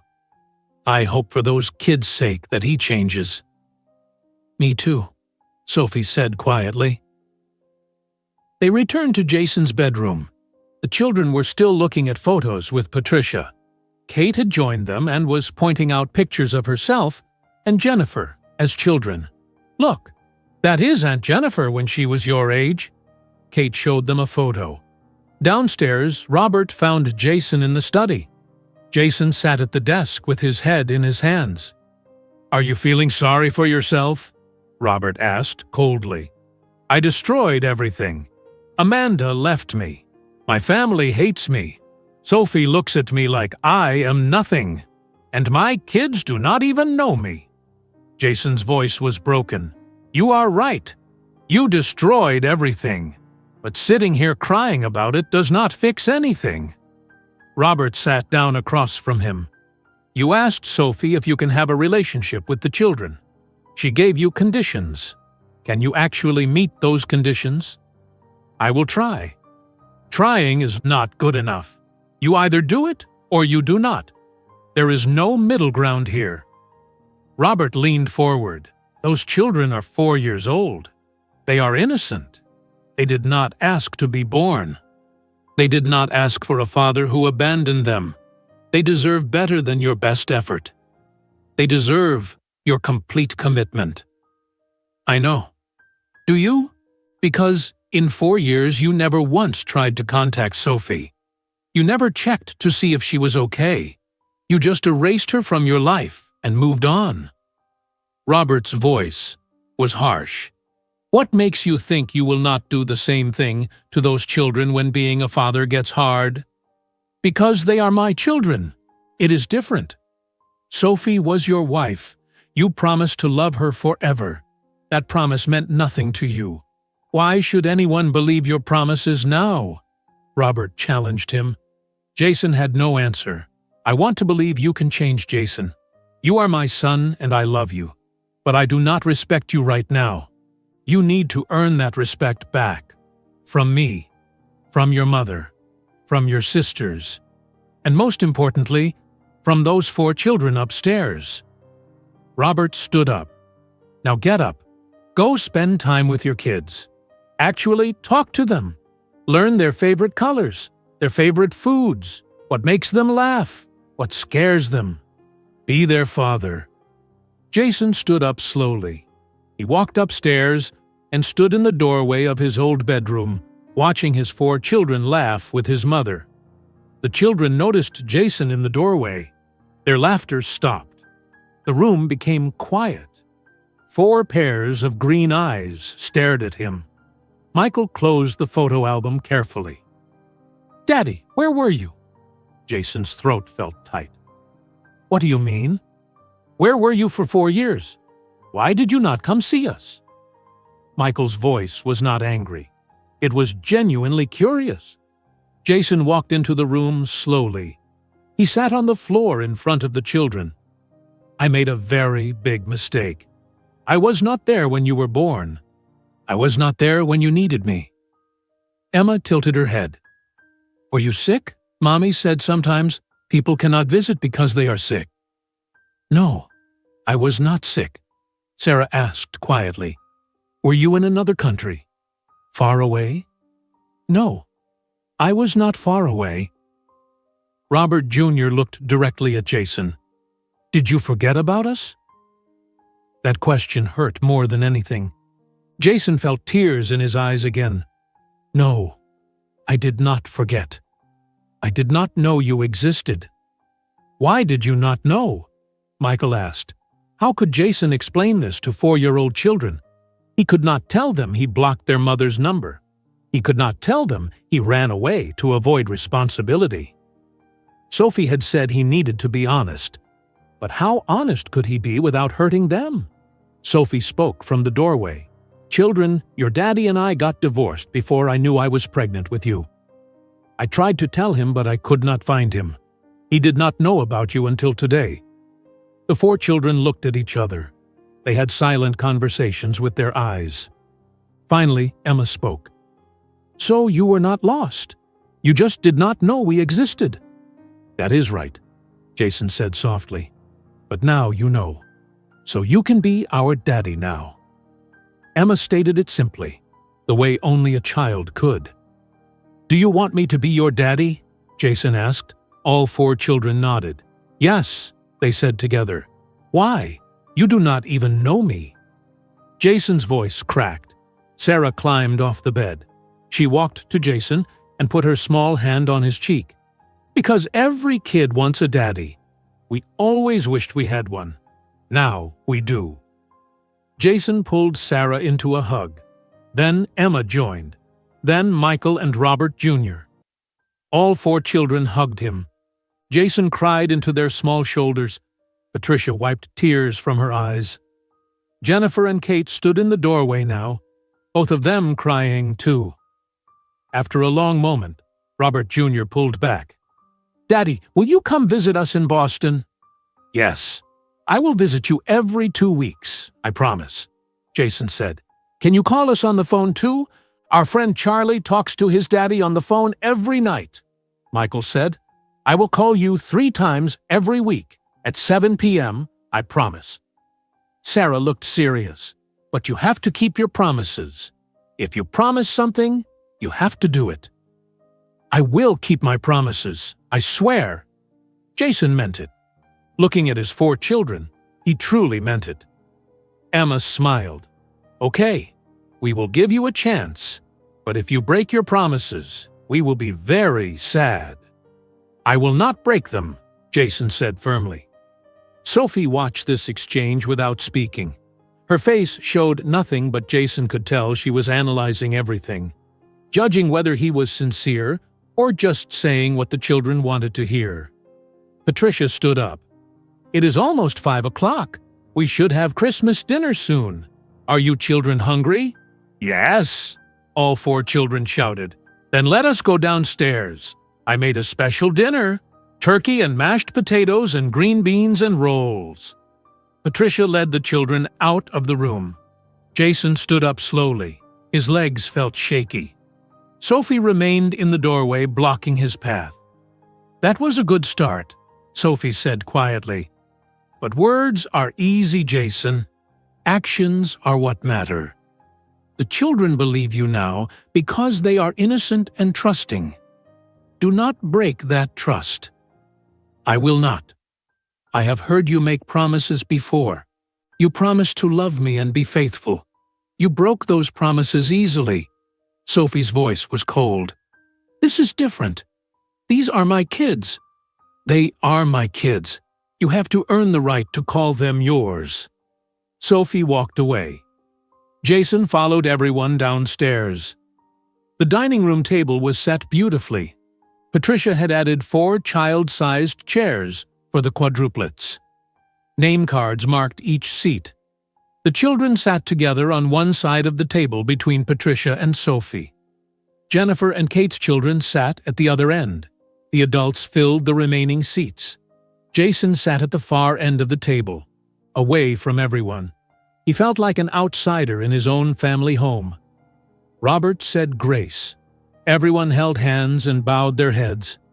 Thank you, Lord, for this food and for bringing our family together today. Thank you for these 4 beautiful children. Please help us guide them with love and wisdom. Amen. Amen, everyone repeated. Patricia brought out platters of food. Turkey, mashed potatoes, stuffing, green beans, cranberry sauce, and fresh rolls. The children's eyes went wide at all the food. Can we eat all of this? Emma asked Sophie. Yes, baby. Take whatever you want. Sophie helped Emma fill her plate. The meal was loud and chaotic. Children talked over each other. Adults passed dishes and refilled glasses. Jennifer's daughter spilled her juice. Kate's son dropped a roll on the floor. The quadruplets laughed at everything. Jason watched from the end of the table. He saw his children eating and laughing with his family. He saw his mother helping Sarah cut her turkey. He saw his father showing Robert Jr. how to properly use a napkin. He saw his sisters taking photos of all the cousins together. This is what family looked like. This is what he had missed. This is what he threw away. After dinner, Patricia brought out dessert. Apple pie with vanilla ice cream. The children cheered. While everyone ate pie, Sophie checked her watch. It was 6:15. We need to leave soon. The helicopter pilot wants to take off before dark. Already? Patricia looked heartbroken. Yes. The children have school tomorrow at 8:30. They need to get home and get ready for bed. Sophie stood up. The quadruplets looked disappointed. But we just got here, Michael said. I know, baby, but we will come back, and your grandparents can visit us in Boston. Sophie helped the children down from their chairs. Patricia hugged each child tightly. I will call you tomorrow. I will call you every day if you want. Yes, call us, Emma said. Robert knelt down to the children's level. "You four take care of your mother. She is very special." "We know Mommy is the best," Sarah said. Jennifer and Kate gave the children their phone numbers written on cards. "Text us anytime. We can video chat and play games online." The cousins all hugged goodbye. They promised to visit each other soon. Sophie put on her white fur coat. The nanny gathered their bags. The family walked outside to where the helicopter waited on the lawn. The December air was cold and dark. Stars were starting to appear in the sky. The helicopter pilot stood ready. Emma suddenly ran back to the house. "Wait, I forgot something." She ran inside. Everyone waited. Emma came back holding a piece of paper. She had drawn on it with crayons during dinner. She handed it to Jason. "This is for you, Daddy. I made it while everyone was eating dessert." Jason looked at the drawing. It showed 5 stick figures holding hands. 1 tall figure labeled Mommy. 4 small figures labeled Robert, Michael, Sarah, and Emma. They all smiled in the drawing, but there was no figure labeled Daddy. Jason stared at the drawing. He was not part of their family yet. He had to earn that place. "Thank you, Emma. This is beautiful. I will keep it forever." Jason's voice shook. Emma hugged his leg quickly. Then she ran back to Sophie. Michael walked over to Jason. "Daddy, will you really visit us in Boston?" "Yes, I promise." "When?" Michael asked. Jason looked at Sophie. She nodded once. "Next weekend. I will come next Saturday." "Okay, we can show you our house. We have a big playroom with lots of toys." Michael smiled. Sarah walked over shyly. "We have a swimming pool too. Do you know how to swim?" "Yes, I can teach you how to swim if you want," Jason said. "I would like that." Sarah smiled. Robert Jr. was the last to approach Jason. He looked up with serious eyes. "Daddy, do you promise you will not leave again?" Jason knelt down so he was eye level with his son. "I promise. I will be in your life from now on. I will call you. I will visit you. I will be your daddy." Robert Jr. studied Jason's face. Then he nodded. "Okay, I believe you." He hugged Jason quickly and ran to Sophie. The family walked to the helicopter. The pilot helped the children inside. They buckled into their seats. Sophie thanked Patricia and Robert for welcoming the children. "You are welcome here anytime, both you and the children." Patricia hugged Sophie. "Thank you. That means a lot." Sophie climbed into the helicopter. The door closed. The blades started spinning. The noise was loud. Everyone stepped back from the wind. Jason stood on the lawn, holding Emma's drawing in his shaking hands. The helicopter lifted off the ground slowly. Through the window, Jason could see 4 small faces looking down at him. They waved. Jason waved back. The helicopter rose higher and higher. Soon it was just a small dot in the darkening sky. Then it disappeared completely. Jason looked down at the drawing in his hands. 5 figures. A family. But he was not included yet. Patricia walked up beside him. She put her hand on his shoulder. "You created this situation, Jason. You abandoned those children before they were even born. You hurt Sophie terribly. You lied to Amanda. You lied to all of us." Jason said nothing. "But you have one chance to fix this. One chance to be the father those children deserve. If you fail, we will continue our relationship with Sophie and the grandchildren without you. You will not be welcome at family gatherings. You will not be part of this family anymore." Patricia's voice was firm. "I understand." Robert joined them on the lawn. "Money is not enough, Jason. You cannot just send child support checks and think you are being a father. Those children need your time, your attention, your love. They need you to show up consistently." "I will. I promise I will," Jason whispered. Jennifer and Kate came outside. They stood on either side of their parents. 4 members of the Miller family faced Jason in the dark yard. "We mean it, Jason. If you hurt those kids, you are dead to us," Jennifer said coldly. "We will be watching. We will be in contact with Sophie. If you miss even one visit or one phone call, we will know," Kate added. Jason nodded. He looked at the drawing one more time. Then he walked to his car alone. He drove back to Stamford in silence. His apartment felt empty and cold. Amanda's things were gone. She must have come while he was in Greenwich and taken her belongings. The closet was half empty. The bathroom counter was clear of her makeup and lotions. Jason sat on the couch in the dark. He pulled out his phone. He looked at Sophie's social media profile. It was public now. She must have changed the settings. He scrolled through photos. The children's 4th birthday party 6 months ago. There was a bouncy castle in the backyard. A magician performing tricks. A huge cake shaped like a train. 20 children at the party. Jason was not there. He scrolled further. A family vacation to Disney World last spring. The children meeting Mickey Mouse. Riding the teacup ride. Eating ice cream. Sophie smiling with them. Jason was not there. First day of preschool 3 months ago. The children in matching uniforms. Holding lunchboxes. Standing in front of their school. Big smiles. Jason was not there. He had missed everything. Every milestone. Every memory. Every moment.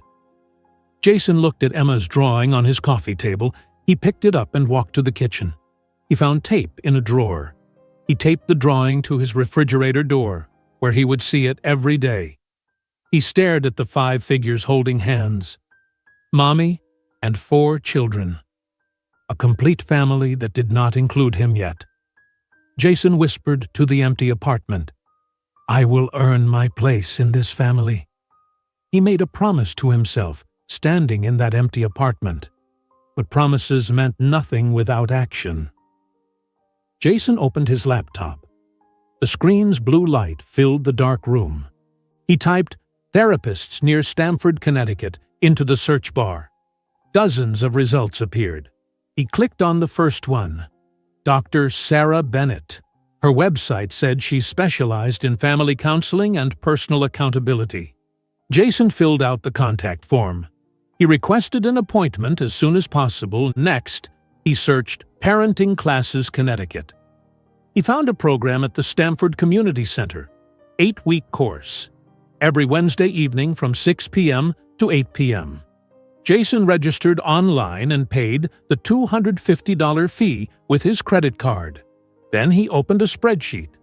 He needed to calculate child support. 4 children, 4 years.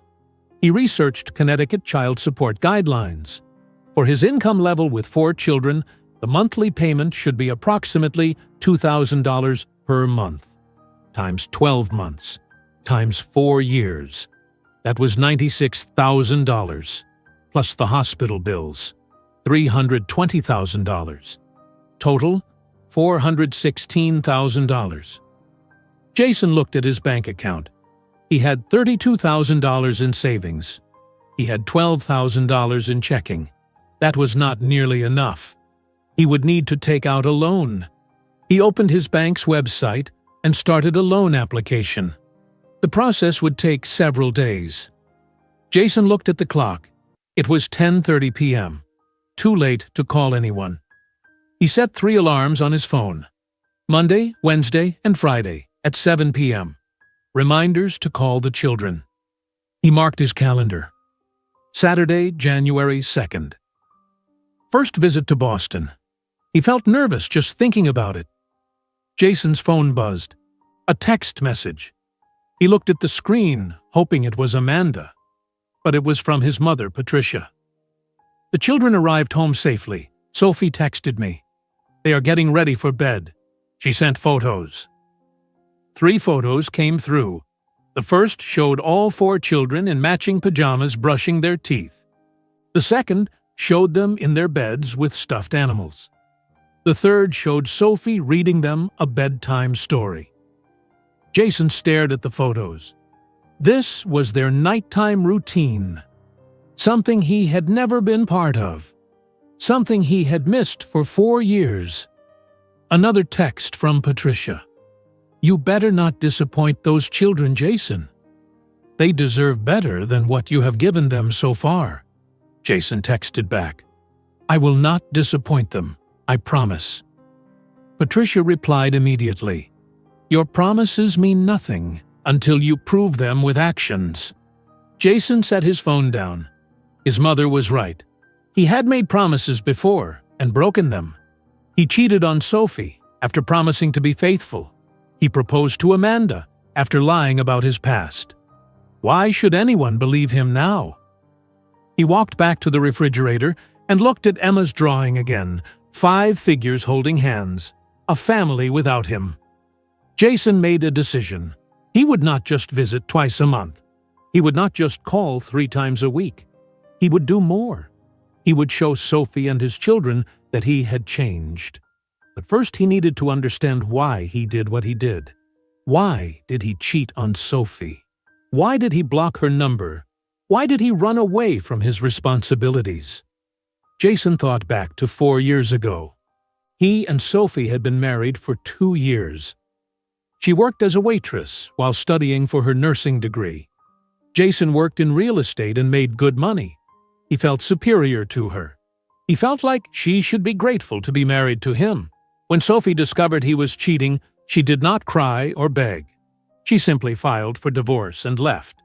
Jason was shocked. He expected her to forgive him. He expected her to need him. Instead, she chose herself. She chose her dignity. She left him. That rejection made Jason angry. He blocked her number because he wanted to hurt her. He wanted her to feel powerless. He wanted her to need him and not be able to reach him. It was cruel. It was petty. It was the action of a man who never grew up. Jason sat on his couch in the dark apartment. He understood now. He was not the victim in this story. Sophie was, and the children were. He was the villain. That realization hit him hard. His entire plan for Christmas had been evil.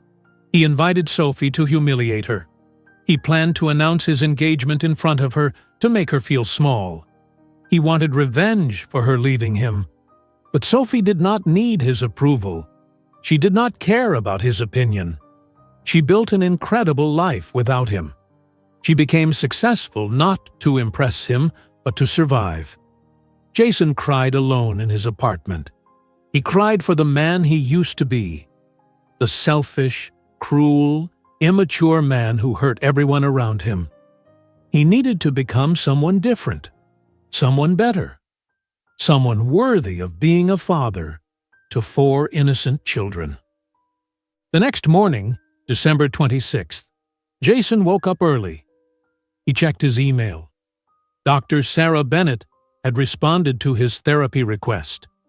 She had an opening on December 30th at 2 p.m. Jason confirmed the appointment. His phone rang. It was his father, Robert. "Did you sleep at all last night?" Robert asked. "Not much," Jason admitted. "Good.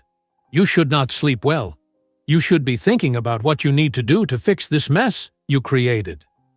Robert's voice was stern. "I registered for parenting classes. I made a therapy appointment. I applied for a loan to pay Sophie back for the medical bills and child support." Robert was quiet for a moment. "That is a start. But it is only a start.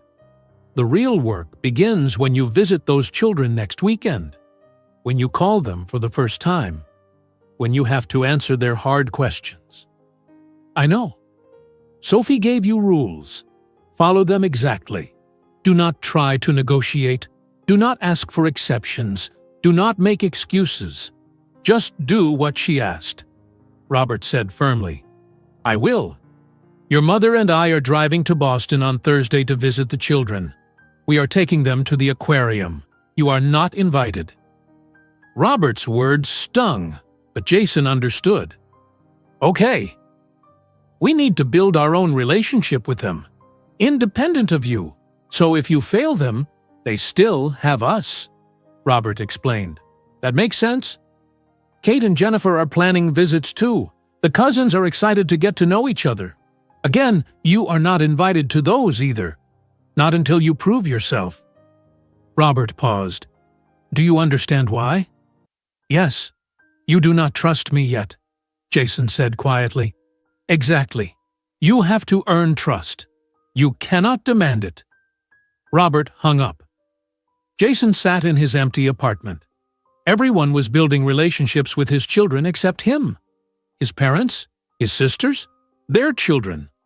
They were all becoming part of the quadruplets' lives while Jason remained on the outside. That was his punishment. That was what he deserved. His phone buzzed again. A text from Sophie. Just her phone number and a message. Call the children tonight at 7 p.m. Eastern Time. They are expecting your call. Do not be late. Jason's hands shook. He would talk to his children for the first time. Actually talk to them without everyone else around. What would he say? What if they did not want to talk to him? What if they changed their minds about giving him a chance? The day passed slowly. Jason could not focus on anything. He tried to watch television but could not pay attention. He tried to read but could not concentrate. He just waited for 7 p.m. At 6:45 p.m., Jason sat on his couch, with his phone in his hands. He watched the clock. 6:50 p.m. 6:55 p.m. At exactly 7 p.m., Jason called Sophie's number. His heart pounded. Sophie answered on the second ring. Hello, Jason. Hi, Sophie. Is this a good time to talk to the kids? Jason's voice shook. Yes, they have been waiting by the phone since 6:30. They are very excited. Sophie's voice was neutral. Jason heard children's voices in the background. Is that Daddy? Let me talk first. No, me. Sophie spoke away from the phone. You will all get a turn. Robert Jr., you go first, because you are the oldest by 3 minutes. There was a shuffling. Then a small voice came through the phone. Hello? Daddy? Hi, Robert Jr. It is me. It is Daddy. Jason felt tears in his eyes just hearing his son's voice. We went to school today. I learned about penguins. Did you know penguins cannot fly? Robert Jr. spoke quickly and excitedly.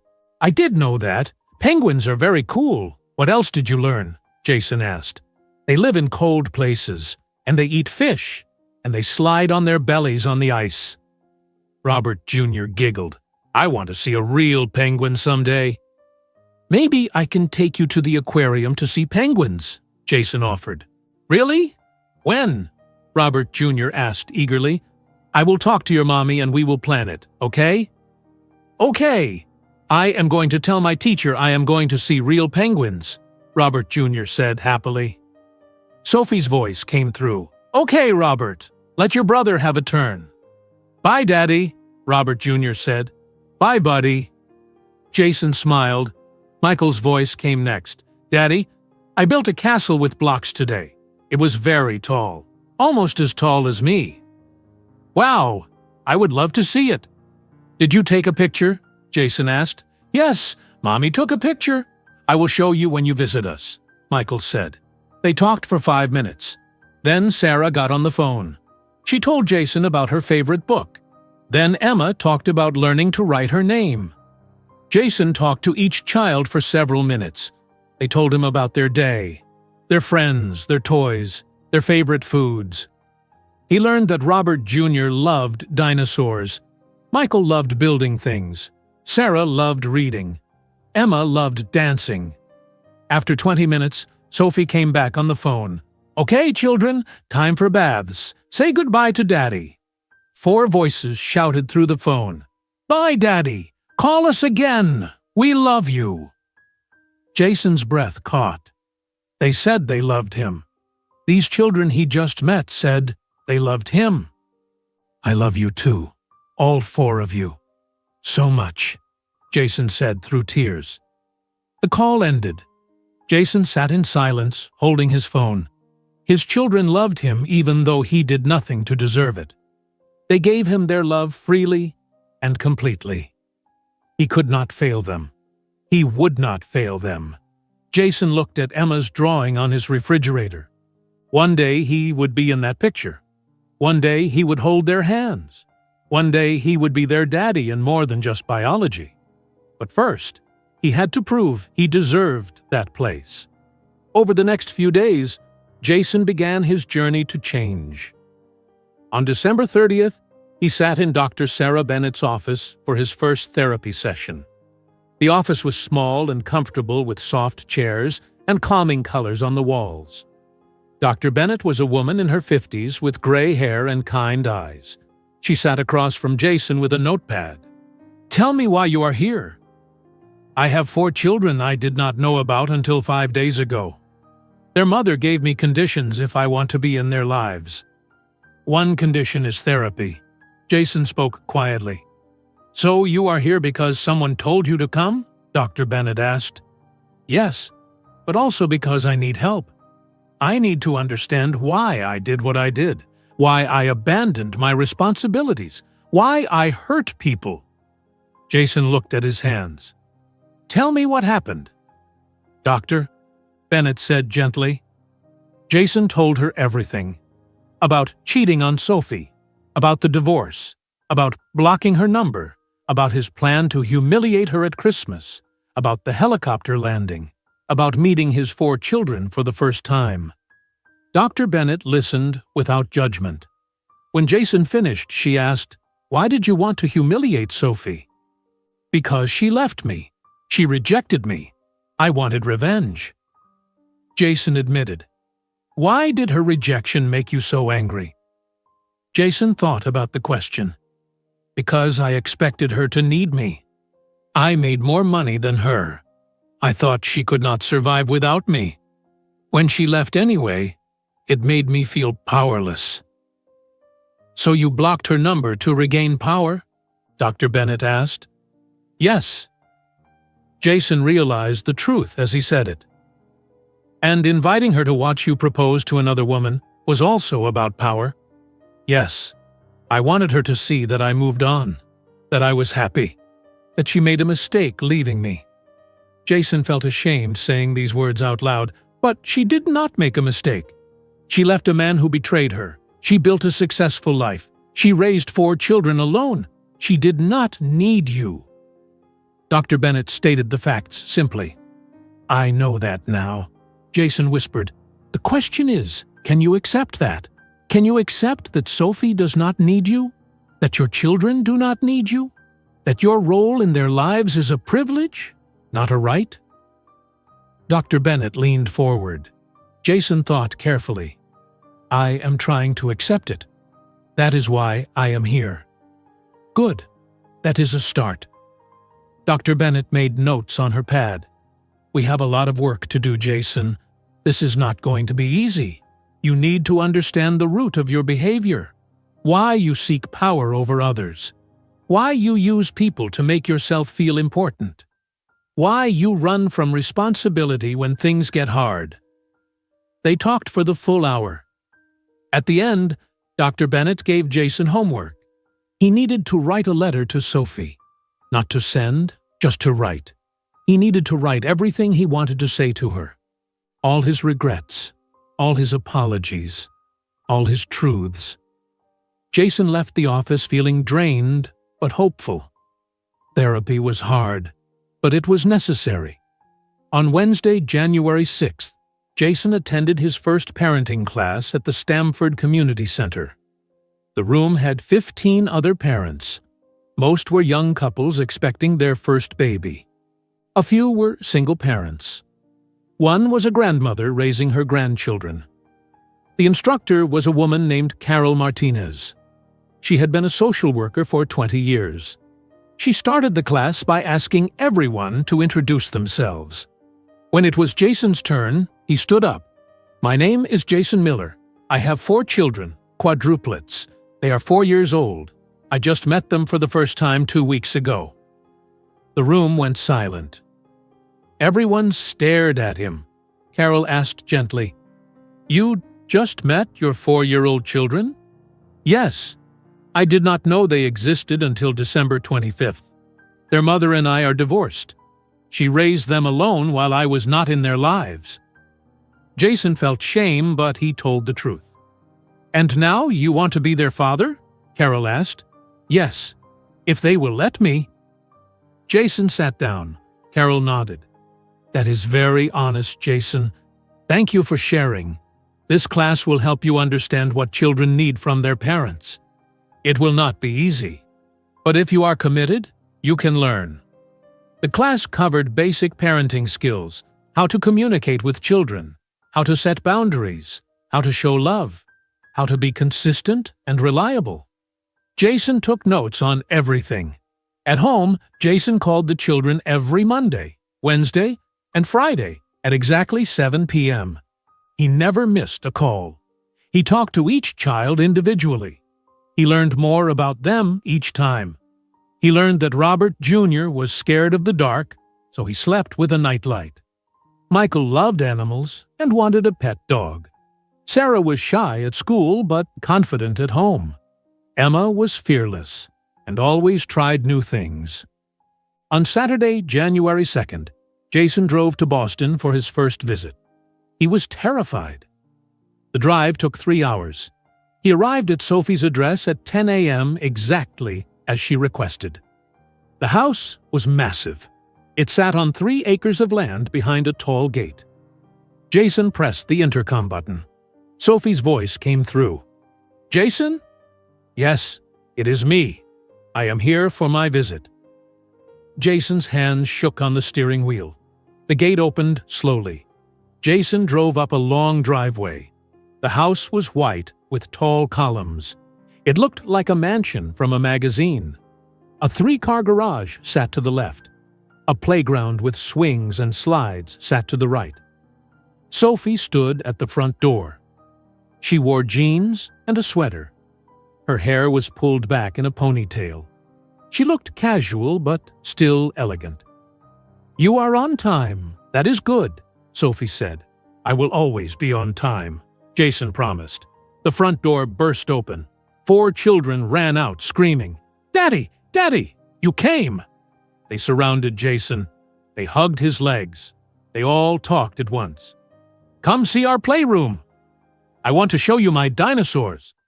Can we go to the park? Will you read me a story?" Jason laughed.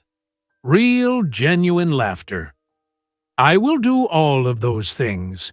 I am here for the whole day." Sophie watched from the doorway. "You have until 5 p.m., then you leave. Understood?" "Understood." Jason followed the children into the house. The next 6 hours were the best of Jason's life. The children showed him everything. Their bedrooms with matching furniture. Their playroom with more toys than Jason had ever seen. Their indoor pool with a slide. Their library with hundreds of books. They played games. They built block towers. They colored pictures. They had lunch together. They went outside and played on the swings. At 5 p.m. exactly, Sophie announced it was time for Jason to leave. The children were disappointed, but they understood. They hugged Jason goodbye. "Will you come back?" Emma asked. "In 2 weeks, I promise." Jason kissed her forehead. "Will you call us?" Michael asked. "Monday at 7 p.m., I promise," Jason said. Jason drove back to Stamford. His heart felt full. His children were amazing, smart, funny, kind, loving. They were perfect. Over the next 6 months, Jason kept every promise. He called every Monday, Wednesday, and Friday at exactly 7 p.m. He visited every other Saturday. He attended his therapy sessions every week. He completed his parenting classes. His family slowly began to trust him. Patricia and Robert saw his consistency and started including him in family gatherings again. Jennifer and Kate saw his commitment and stopped treating him coldly. Amanda never spoke to him again. She married someone else a year later. Jason felt sad about hurting her, but he understood why she left. Sophie remained distant. She was polite, but never warm. She let Jason spend time with the children, but She never spent time with him. That was okay. Jason did not expect forgiveness. He just wanted to be a good father. On the children's 5th birthday in November, Jason attended their party. It was at Sophie's house with 50 guests. Children ran everywhere. Adults talked and laughed. Jason brought presents for each child. Personalized gifts based on what he learned about them over the past year. A dinosaur encyclopedia for Robert Jr., a building set for Michael, a collection of chapter books for Sarah, a dance dress for Emma. The children loved their gifts. They hugged Jason and said he was the best daddy ever. Jason cried happy tears. Sophie pulled Jason aside during the party. They stood in her kitchen away from the noise. "You have kept your promises," Sophie said quietly. "Yes, I told you I would." "I did not believe you at first. I thought you would fail within a month," Sophie admitted. "I almost did. It was hard. But every time I wanted to quit, I looked at Emma's drawing on my refrigerator. I remembered that I had to earn my place in their family," Jason said. Sophie nodded. "The children love you now. They talk about you constantly. Daddy this, daddy that. You have become important to them. They are everything to me." Jason meant it completely. "Do not hurt them, Jason. They trust you now. If you break that trust, it will destroy them." Sophie's voice was fierce. "I will never hurt them. I promise you, Sophie. I will be the father they deserve for the rest of my life." Jason looked her in the eyes. Sophie studied his face. She searched for lies. She found none. "Okay, I believe you." That night, Jason returned to his apartment in Stamford. He looked at Emma's drawing still taped to his refrigerator. It was worn now from being looked at every day for almost a year. Jason picked up a crayon from his kitchen counter. He carefully drew a 6th figure on the paper, a tall figure holding hands with the others. He labeled it Daddy. He taped the drawing back to the refrigerator and stepped back to look at it. 6 figures holding hands. A family. Complete. Jason had earned his place. If you enjoyed today's video, I'm sure you'll love the next one. Don't waste time. Just click on the screen